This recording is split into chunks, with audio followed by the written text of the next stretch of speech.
Assalamualaikum warahmatullahi wabarakatuh. Jadi saya akan menjelaskan yakni indikator penilaian GAKI atau gangguan akibat kekurangan yodium, yang dimana ada dua metode yang umum dan relatif murah dilakukan untuk menentukan suatu maksudnya status GAKI, yaitu yang pertama pengukuran atau pemeriksaan kelenjar gondok dengan cara palpasi, dan yang kedua itu menentukan ekskresi yodium urin.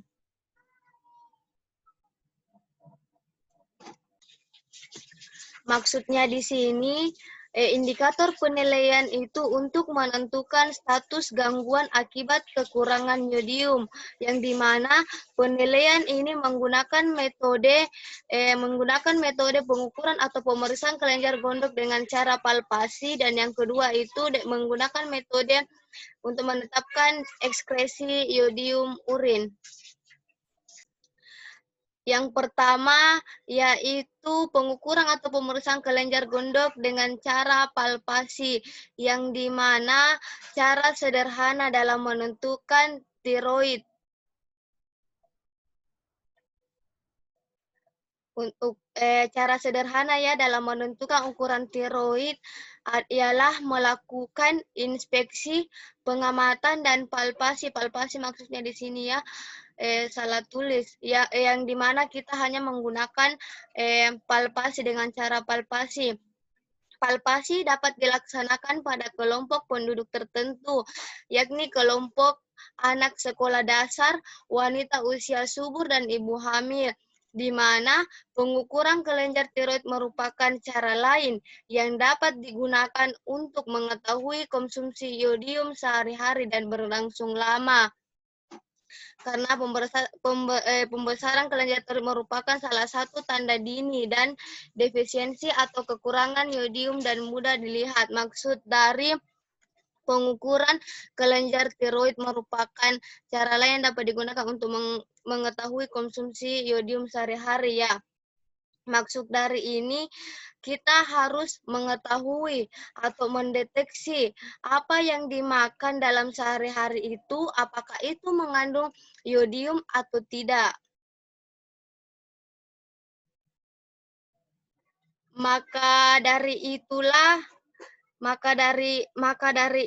diperlukan untuk mendeteksi atau mengetahui agar tidak terjadi kelebihan atau kekurangan.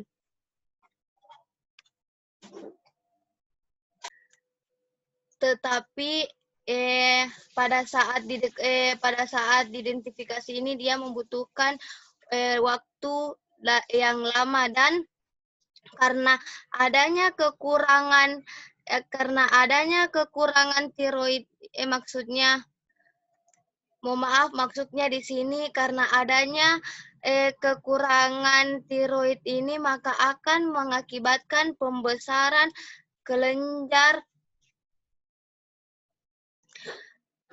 Mohon maaf, salah lagi maksudnya di sini karena adanya kekurangan yodium ini maka akan mengakibatkan pembesaran pada kelenjar tiroid ini. Maksudnya ini ya. Yang saya bilang tadi ini ya, maksudnya yang dimana merupakan salah satu tanda-tanda dini dari kekurangan yang yodium dan mudah dilihat. Ini tadi ya tanda-tandanya, yakni adanya pembesaran pada kelenjar tiroid ini. Dan untuk mengetahui pembesaran tersebut pembesaran kelenjar tiroid tersebut ini dapat dilakukan dengan cara palpasi atau pemeriksaan leher, sangat sensitif, cepat, dan menghemat waktu. Jadi di sini maksudnya cepat dan menghemat waktu itu yakni untuk mengetahui pembesaran di dalam leher kita, apakah kelenjar tiroid ini mengalami pembesaran, bukan pada saat yang di sini konsumsi yodium sehari-hari.